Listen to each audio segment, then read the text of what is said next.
இன்று தேசிய ஜனநாயக கூட்டணியின் சார்பில் அத்தனை வருவாய் மாவட்டங்களிலேயும் மிக பிரம்மாண்டமான ஆர்ப்பாட்டம் நடந்து கொண்டே இருக்கிறது. முக்கிய காரணமாக இந்த ஆர்ப்பாட்டம் என்பது தமிழகத்தினுடைய பெண்களுக்கு பாதுகாப்பு இல்லை. ஒவ்வொரு நாளும் தமிழகத்தினுடைய பெண்கள் எல்கேஜி படிக்கிற குழந்தையிலிருந்து காலேஜுக்கு போற பெண்கள்ல இருந்து 60 வயசு பாட்டி கூட தமிழகத்தில் இன்று சுதந்திரமாக இல்லை, பாதுகாப்பாக இல்லை என்கின்ற மிக முக்கிய காரணத்தை வைத்து இந்த ஆர்ப்பாட்டம் இப்போது நடந்து கொண்டிருக்கிறது. திராவிட முன்னேற்ற கழகத்தின் ஆட்சி தமிழகத்தை ஒரு இருண்ட காலத்திற்கு எடுத்து சென்றிருக்கிறது. அவர்கள் வளர்ச்சி அடைந்திருக்கிறது. இது நாங்க ஈரோப்போட கம்பேர் பண்றோம்னு பெருமை பேசிட்டு இருக்காங்க. வெட்டி பெருமை பேசிக் கொண்டிருக்கிறார் முதலமைச்சர் ஸ்டாலின் அவர்கள்.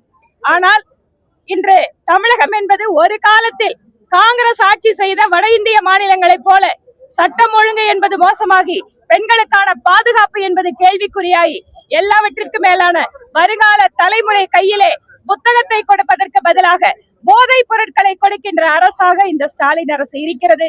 இதற்கு எதிராக மக்கள் அவர்களுடைய கோபத்தை மனதிற்குள்ளே வைத்து காத்து கொண்டிருக்கிறார்கள்.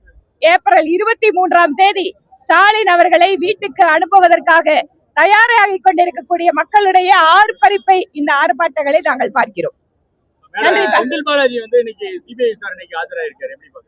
சிபிஐ விசாரணை அவர் புதுசா? ஆமா, அவர் பண்ற ஊழலுக்கும் லஞ்சத்துக்கும் சிபிஐ என்ன வேற ஏதாவது இன்டர்நேஷனல் கோர்ட் கூட விசாரிக்கணும். குறிப்பா இந்த முறை 41 பேர் கரூர்ல இறந்தாங்க, அது சம்பந்தமா ஆஜராயிருக்காரு. சம்மனை வாங்க மறுத்தாரு, ஆனா நீங்க ஆஜராயிருக்க. நீதித்துறை சட்டம் அதுக்கெல்லாம் ஒரு மரியாதை கொடுத்துதான் ஆகணும். நீங்க வேணா வெறிய ஆளா இருக்கலாம், ஸ்டாலின் அவர்களுக்கு நம்ம வேண்டப்பட்ட ஆளா இருக்கலாம், ஆனால் கரூரில் இறந்த நபர்களுக்கு உங்களுக்கும் தொடர்பு இருக்கிறது என்று மக்களுக்கு ஒரு தீவிரமான சந்தேகம் இருக்கிறது. அதனால் சிபிஐ அவர் விசாரணை கூப்பிட்டிருக்காங்க.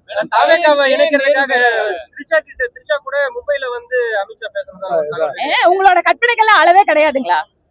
இப்ப சென்னை ராஜீவ்காந்தி மருத்துவமனையில உணவகங்கள் மூடப்பட்டிருக்கு மேடம். அதனால ஒரு தோசை கூட ஒரு 35 ரூபாய் வரைக்கும் கிடைக்கிற சூழ்நிலை இன்னைக்கு இருக்கு. ஆனா மத்திய அரசை பொறுத்தளவுக்கு சிலிண்டர் ஆகட்டும் பெட்ரோல் ஆகட்டும் சகஜமா கிடைக்குது அப்படின்னு நீங்க சொல்லியிருக்கீங்க. அங்க பாருங்க, வீடுகளுக்கான சிலிண்டர் தட்டுப்பாடு எங்கேயும் கிடையாது. ஏன்னா வீட்டில் இருக்கக்கூடிய குடும்ப பெண்மணிகளுக்கு முதல்ல பாதுகாப்பு உறுதி பண்ணணும்.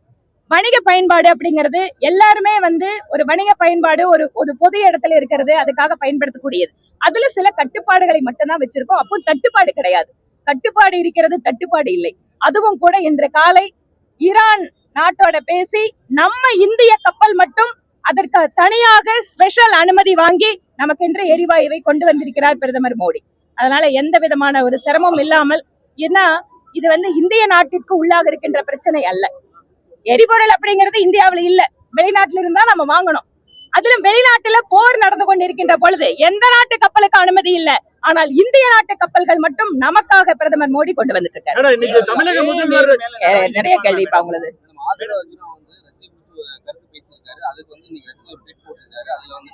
எனக்காக குரல் கொடுத்த எடப்பாடி பழனிசாமி நயினார் நாகேந்திரன் அவர்கள் எல்லாருக்கும் நான் நன்றி சொல்றேன்.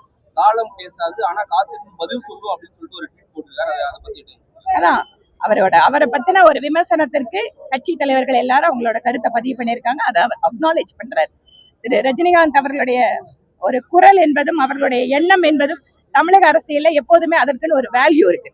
அதனால திரு ரஜினிகாந்த் அவர்களை குறைவாக மதிப்பிடுவதும் அவருடைய ஒரு அரசியல் ரீதியான பங்களிப்பை பற்றி தவறாக பேசுவதும், அதுவும் அரசியலில் ஒரு கத்துக்குட்டியாக இருக்கக்கூடிய நபர் பேசுவது என்பதும் மிக மிக கண்டனத்திற்குரிய விஷயமா நாங்க பாக்குறோம். கீழடி உள்ளிட்ட 8 இடங்களுக்கு மத்திய அரசு நீங்க அனுமதி கொடுத்திருக்கீங்க. அதுக்கு முதல்வர் என்ன சொல்லியிருக்காருன்னா, எங்களுடைய தொடர் அழுத்தம் காரணமா தான் இந்த அனுமதி எங்களோட போராட்டத்துக்கு கிடைச்ச வெற்றின்னு சொல்லி பதிவு பண்ணியிருக்காரு முதல்வர். கீழடியை விட பழமையான இடம் ஆதிச்சநல்லூர்.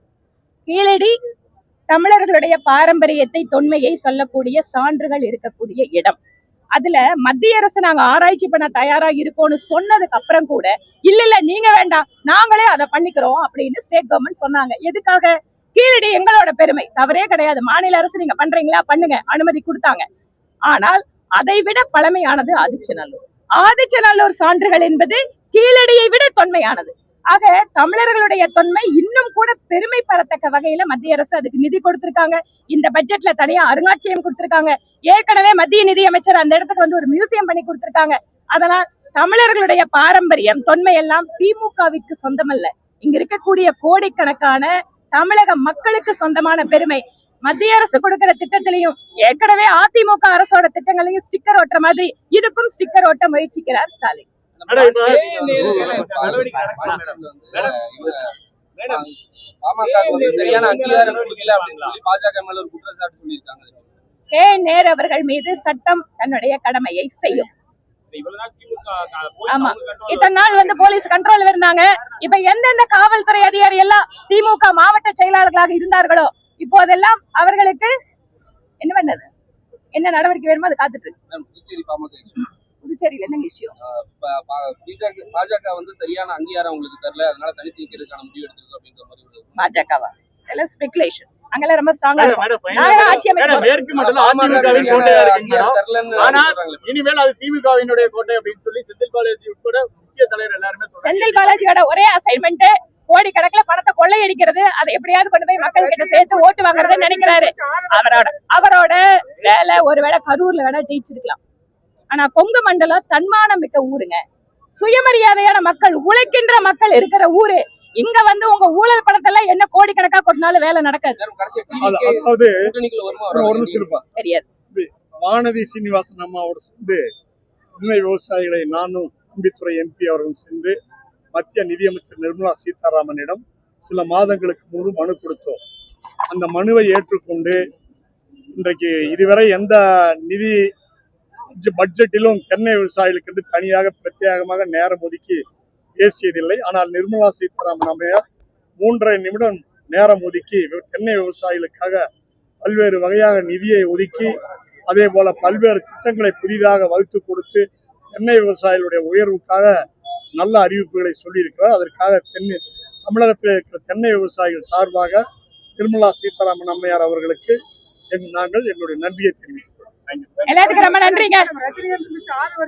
போதுங்க, அதுக்கு பதில் சொல்லுங்க. சட்டப்பேரவை உறுப்பினர் மகேந்திரன் அவர்களே, சிறந்த நிகழ்ச்சியிலே கலந்து கொண்டு சிறப்பித்துக் கொண்டிருக்கின்ற முதல் கோரிக்கை, அதன் கோரிக்கையை எடுத்து அந்த கூட்டத்தில் நாங்கள் வைக்கிறோம். மேலும் குப்பைக்கு வரி, வீதியில் நடந்தால் கூட வரி போடுவார்கள், நாம் வீதியில் என்று பேசிக் கொண்டிருந்தாலும் வரி போடுவார்கள். அத்தனையும் மனதில் வைத்துக் கொண்டு இதோடு அகற்றப்பட்ட இந்த அரசு இனி எக்காலத்தனம் இந்த தமிழ்நாட்டிலே காலமுறை கூடாது.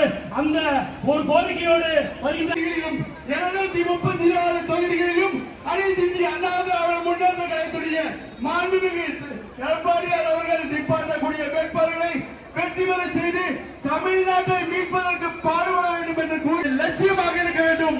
திமுக அரசினுடைய அயோக்கியத்தனத்தையும் அராஜகங்களையும் ஒவ்வொரு வீடு வீடாக